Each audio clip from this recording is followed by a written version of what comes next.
সম্মানিত উপস্থিতি, এই পর্যায়ে একটি গুরুত্বপূর্ণ বিষয়ের উপর আলোচনার বিষয় হচ্ছে দ্বীনের খেদমতে ত্যাগ ও কোরবানি। এই গুরুত্বপূর্ণ বিষয়ের উপর আলোচনা নিয়ে আসার জন্য সবিনয় অনুরোধ করছি বিশিষ্ট জননেতা, সাবেক ছাত্রনেতা, জননন্দিত সংগঠক এবং বিশিষ্ট সমাজসেবক জনাব আলাউদ্দিন শিকদার। এই পর্যায়ে আলোচনা পেশ করছেন জনাব আলাউদ্দিন শিকদার।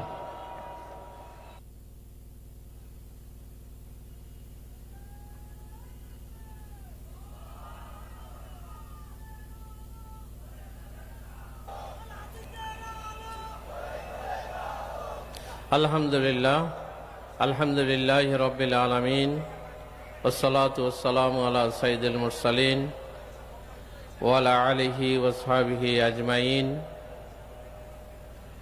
ইসলামী সমাজ কল্যাণ পরিষদ চট্টগ্রাম কর্তৃক আয়োজিত ঐতিহাসিক 5 দিন ব্যাপী তাফসীরুল কোরআন মাহফিলের প্রথম দিবসের সম্মানিত সভাপতি, ইসলামী সমাজ কল্যাণ পরিষদ চট্টগ্রামের সম্মানিত সভাপতি জনাব অধ্যক্ষ মোহাম্মদ তাহের, আজকের এই মাহফিলে উপস্থিত রয়েছেন বীর চট্টলার অবিসংবাদিত নেতা, মজলুম জননেতা, সাবেক এমপি আলহাজ শাহজাহান চৌধুরী, মঞ্চে উপবিষ্ট সম্মানিত ওলামায়ে কেরাম, সাংবাদিক বন্ধুগণ, আইন শৃঙ্খলায় নিয়োজিত সম্মানিত সদস্যবৃন্দ, বীর চট্টলার তৌহিদি জনতা, পদ্মার আড়ালের মা ও বোনেরা, আসসালামু আলাইকুম ওয়া রাহমাতুল্লাহি ওয়া বারাকাতুহু। আল্লাহ সুবহানাহু ওয়া তাআলার শুকরিয়া আদায় করি। মহান রব্বুল আলামিন দীর্ঘ 17টি বছর পর এই ঐতিহাসিক এই প্যারেড ময়দানে তাফসীরুল কোরআন মাহফিল অনুষ্ঠিত হতে যাচ্ছে। আমরা মহান রব্বুল আলামিনের কৃতজ্ঞতা প্রকাশ করি, আলহামদুলিল্লাহ। দরুদ ও সালাম আমাদের প্রিয় নবী, আমাদের প্রিয় নেতা, মানবতার আদর্শ মুহাম্মদুর রাসূল সাল্লাল্লাহু আলাইহি ওয়াসাল্লামের প্রতি। আল্লাহ রাব্বুল আলামিনের কাছে দোয়া করছি, মহান রব্বুল আলামিন ইসলামী সমাজ কল্যাণ পরিষদ যারা শুরু থেকে বিভিন্ন সময়েই যারা এই সমাজ কল্যাণ পরিষদের এই মঞ্চ থেকেই কথা বলতেন, তাফসীর পেশ করতেন, বক্তব্য দিতেন, বিশেষ করে ইসলামী সমাজ কল্যাণ পরিষদের সাবেক সভাপতি মরহুম মাওলানা শামসুদ্দিন রহমতুল্লাহ আলাইহি, অধ্যক্ষ মাওলানা আবু তাহের, মাওলানা মুমিনুল হক চৌধুরী সহ যারা ইন্তেকাল করেছেন, আল্লাহ রাব্বুল আলামিন সকলকে জান্নাতুল ফেরদৌস দান করুন। সম্মানিত উপস্থিতি, এই তাফসীরুল কোরআন মাহফিল থেকেই আমরা ইসলামের দাওয়াত এবং ইসলামের সমাজ ব্যবস্থা কায়েমের অনুপ্রেরণা পেতাম। শুধু বীর চট্টলা নয়, সারা বাংলাদেশের মানুষ এই তাফসীরুল কোরআনের মাহফিলের দিকে তাকিয়ে থাকত। এই তাফসীরুল কোরআন মাহফিল থেকে শহীদ আল্লামা দেলোয়ার হোসেন সাঈদী তাফসীর পেশ করতেন। তার তাফসীর শোনার জন্য দেশ বিদেশ থেকে, বাংলাদেশের আনাচে কানাচে থেকেই মানুষ তাফসীর শোনার জন্য আসত। এই তাফসীরুল কোরআন মাহফিল সমাজ পরিবর্তনের জন্য ঐতিহাসিক ভূমিকা পালন করেছিল। কিন্তু অত্যন্ত দুঃখের বিষয়, বিগত 17টি বছর এই চট্টলা নয়, শুধু বাংলাদেশের মানুষকেই এই তাফসীরুল কোরআন শোনা থেকে বঞ্চিত রাখা হয়েছিল। আমরা আল্লাহর শুকরিয়া আদায় করি, মহান রব্বুল আলামিন আবারও এই প্যারেড ময়দানে তাফসীরুল কোরআন শুরু করার তৌফিক দিয়েছেন। সম্মানিত তাওহীদি জনতা, আল্লাহ রব্বুল আলামিন আমাদেরকে সৃষ্টি করেছেন, আমাদেরকে সর্বোত্তম জাতি হিসেবে সৃষ্টি করেছেন। আল্লাহ রব্বুল আলামিন কোরআনে কারিমে ইরশাদ করেছেন, কুনতুম খায়রা উম্মাত উখরিজাত লিন-নাস তা'মুরুনা বিল মা'রুফি ওয়া তানহাউনা আনিল মুনকার। তোমরাই সর্বোত্তম জাতি, তোমাদেরকে সৃষ্টি করা হয়েছে মানবতার কল্যাণের জন্য। তোমরা মানুষদেরকে সৎ কাজের আদেশ দিবে এবং অন্যায় কাজ থেকে লোকদেরকে বিরত রাখবে।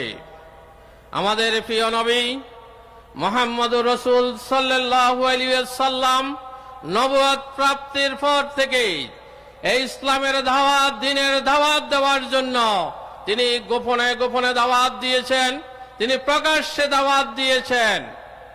এই দাওয়াতি কাজ করতে গিয়ে তার উপর অনেক নির্যাতন হয়েছে, তার উপর অনেক নির্যাতন করা হয়েছে। আমাদের প্রিয় নবীকে শিয়াবে আবু তালিবে 3 বছর বন্দী রাখা হয়েছিল। আমাদের এই প্রিয় নবী দাওয়াতি কাজ করতে তায়েফে গমন করেছিলেন। তিনি ভেবেছিলেন তায়েফের 3 জন সর্দারের কাছে তিনি দাওয়াত নিয়ে গিয়েছিলেন। তায়েফের সেই সর্দাররা আল্লাহ রসুলের সে দাওয়াত গ্রহণ করেনি। শুধু তারা দাওয়াত গ্রহণ করে না করে ক্ষান্ত হননি, আল্লাহ রসুল সাল্লাল্লাহু আলাইহি ওয়াসাল্লাম তাদেরকে বলেছিলেন যে তোমরা তো দাওয়াত গ্রহণ করনি, কিন্তু আমি যাতে নিরাপদে মক্কায় যেতে পারি সেই ব্যবস্থাটা তোমরা করিও। কিন্তু সেই তায়েফের সেই সর্দারেরা সেদিন আল্লাহ রসুলের উপর সেই তায়েফের যুবকদেরকে লেলিয়ে দিয়ে আল্লাহ রসুলের শরীর থেকে তারা রক্ত বের করেছিল। সম্মানিত উপস্থিতি, এভাবে দিনকে প্রতিষ্ঠা করার জন্য, দিনকে আল্লাহর জমিনে কায়েম করার জন্য আল্লাহ রসুল সাল্লাল্লাহু আলাইহি ওয়াসাল্লাম নিজের মাতৃভূমি মক্কা ছেড়ে মদিনায় হিজরত করতে হয়েছে।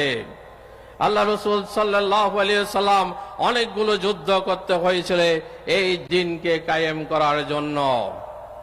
আমরা জানি আল্লাহ রসুলের সাহাবী হযরত খুবাইব রাদিয়াল্লাহু তাআলা আনহুকে শুলে চড়ানো হয়েছিল শুধুমাত্র ইসলাম গ্রহণ করার কারণে। তাকে শুলে চড়ে তাকে ফাঁসি দেওয়া হয়েছিল। সম্মানিত উপস্থিতি, শুধু এই দিনকে প্রতিষ্ঠা করার জন্য আল্লাহ রসুল সাল্লাল্লাহু আলাইহি ওয়াসাল্লাম তার দন্ত মোবারক শহীদ হয়েছেন।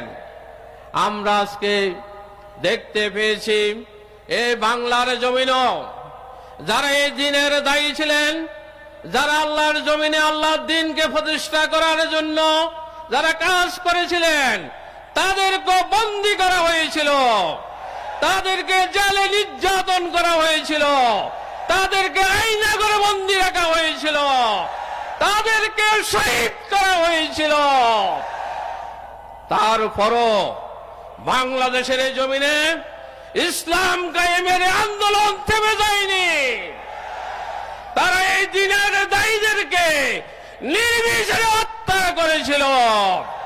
সম্মানিত ভাই ও বন্ধুগণ, আপনারা জানেন আমাদের এই প্রিয় আল্লামা দেলোয়ার হোসেন সাঈদীকে দীর্ঘ 13টি বছর কারাগারে বন্দী রেখে তার উপর নির্যাতন করেছিল। ইসলামের দুশমনেরা, তাগুতি শক্তি কখনো ইসলামের বিজয়কে সহ্য করতে পারেনি।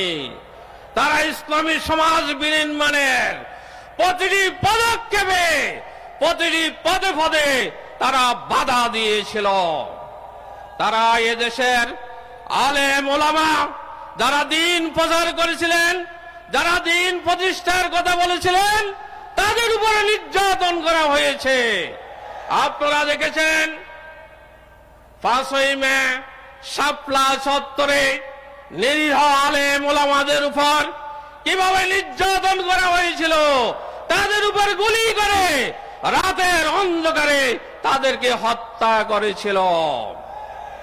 আলহামদুলিল্লাহ, যারা এই ইসলামের উপর যারা আঘাত হানে, যারা আলেম ওলামাদের উপর আঘাত হানে, আলেম ওলামাদেরকে নির্যাতন করে, তাদের পরিণতি বাংলাদেশের মানুষ দেখেছে। তাদের পরিণতি কখনো সুখকর হয় না। সম্মানিত ভাই ও বন্ধুগণ, আল্লাহ রাব্বুল আলামিন আমাদেরকে নির্দেশ দিয়েছেন, আন আকিমুদ্দিন ওয়ালা তাতাফাররাকু ফি, তোমরা আল্লাহর জমিনে আল্লাহর দ্বীনকে প্রতিষ্ঠা করো, এই ক্ষেত্রে তোমরা বিচ্ছিন্ন হইও না।